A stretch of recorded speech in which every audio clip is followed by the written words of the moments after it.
Assalamualaikum warahmatullahi ta'ala wabarakatuh. Welcome to my video presentation. I'm Tina from BMI9. In this video, I will discussing about an Asian people are better than the Western people, which is the reason based on my opinion. And here is the contents that I will discussing today. So, to begin with the introduction, let me define first where is the Eastern world and the Western world really is. So, the Eastern world comprise the nation of Asia and Middle East, while the Western world comprise of North and South America, Europe, Australia, and of course New Zealand. So they say that the main differences between these two worlds are that the Easterners are seen to be more conservative and traditional than the Westerners. So they say that seeing the Easterners are more conservative, they do not talk openly about their topic and they are taboo from them. Unlike in Western world, they can open their express feelings because they are more liberal and practical in the most way. Next, the point according to the topic. So let me discuss in this part the key differences in terms of different aspects. Population in Eastern country is more traditional than the people in West when we consider their clothes, ritual, and so on. For example, India pay respect to their elder or parents by touching their feet. And Eastern Asia bow as a gesture of the welcoming guests, apologizing and expressing thank you. People in East are commonly inflexible in their beliefs and ideologies. They do not easily compromise nor question the long practiced customs and traditions. In Eastern countries, elders are considered as a leader of the homes and children often refer their choices to them and obey what they say. Important decisions related to the children's future are normally made by the elders, and when the parents grow old, the kids are kindly to take care of them.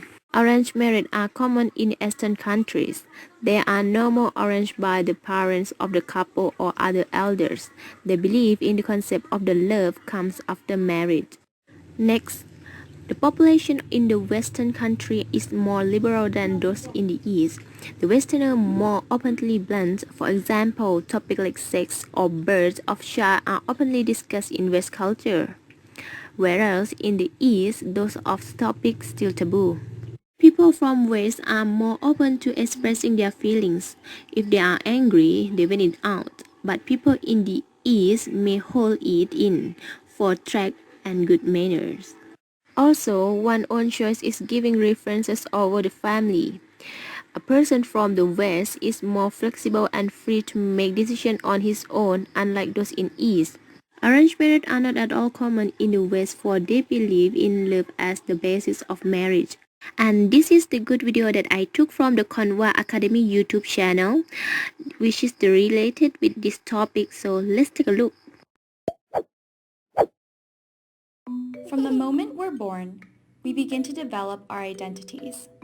Who are we? What should we care about? And how should we relate to all these people around us? As it turns out, the way each of us answers these questions largely depends on the culture we grow up in. One major difference between cultures in the East and the West is how they view the individual in relation to the group. Some cultures tend to place more importance on the individual. They're known as individualistic or me societies.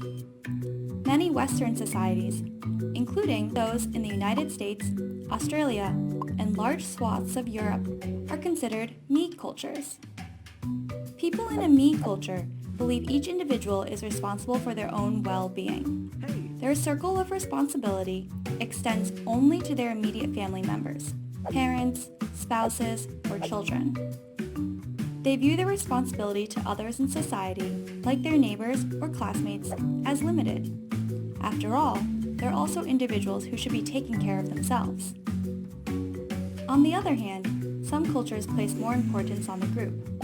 They're called collectivist societies, or we cultures. Many Eastern cultures, including those in China, India, and Japan, are considered we cultures. People in a we culture prioritize strong social ties and belonging to a larger group. These groups might include classmates, neighbors, and extended families. They strive for group harmony and believe the individual should make the best decisions for the overall well-being of their group. If you take care of the group, they'll take care of you. So how does this me versus we difference shape our behavior? As it turns out, this seemingly subtle distinction has some surprising effects. Imagine two families each go out to dinner. The family from a me culture might consist of just 4 people, 2 parents and their 2 children. The family from a we culture would need a much larger table to make room for 2 children, their cousins, and multiple sets of parents and grandparents. At the me table, everyone would order the specific meal they wanted. When the food comes, they may trade a bite or two, but for the most part, each person would eat their own meal. At the we table, on the other hand, multiple dishes would be ordered for the whole table. They would be placed in the center, and all members of the family would share them. Now, let's say a family member was running late. How is each table likely to respond? At the me table, people are expected to be masters of their own fate. So when teenage brother Lee arrives late, the family is more likely to attribute his tardiness to some fundamental aspect of Lee's personality, like assuming he is lazy or irresponsible. At the we table, on the other hand, they're more likely to see Lee's behavior as part of a larger context. Rather than blaming him for being lazy, they may assume external factors were involved. Maybe there was an accident on the road, and Lee got caught in bad traffic. This tendency to either credit the individual or the larger context applies to positive things too. Say Lee was coming from a basketball game where he scored a game-winning shot. At the me table, Lee would be celebrated as the hero. His individual action won the game for the whole team.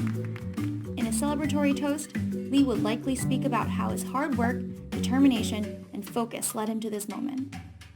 Meanwhile, at the we table, the team's overall victory would be celebrated. Lee's toast would more likely focus on how his teammates, coaches, and mentors led to the team's success. He may even mention a larger context, like the support of the team's school administration or fan base. Both of these viewpoints are true. Lee's actions secured the victory, but the team's effort won the game. There is no objective, right or wrong way to think about individuals versus groups. What works for one culture just may not work for another. It's also important to remember that culture is only one of the many factors that influence who we are. So some people from a we culture may prioritize the individual, and some me culture people may value their communities over themselves. Culture is never all that we are, but as one of those invisible forces that shape us, it's well worth knowing a little more about. So the next time the behavior of someone from another culture seems weird or even rude, try asking yourself, how did they grow up to understand the world? Could my behavior seem as weird from their viewpoint? Cultural differences don't hold all the answers, but they can help us begin to understand each other and appreciate the richness and variety of human societies. The difference between East and West in terms of education. Is education in East superior to the education in West? So let's explore the future in education. Creativity and hard work. Western education system focus on the idea of creativity. Obviously, the system being a system means that the numerous things are bound, but still, it normally does its best to evaluate individual approach to deal with the version of students. In Eastern education, however, it is all about the hard work and struggle.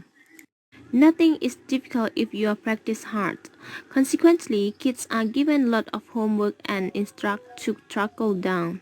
That is the reason why most Asian students more often than not are better performing academically than their peers when they get into the more casual Western education institutions. Participation and reception.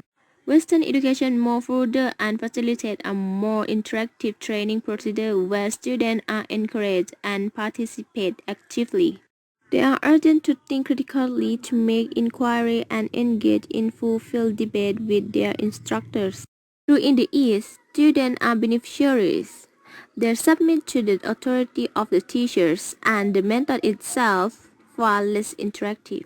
Special needs, inclusion versus separation. Western education make incredible effort to integrate kids with special needs into the general mass of students. It is separates a major right to be educated together with our kids.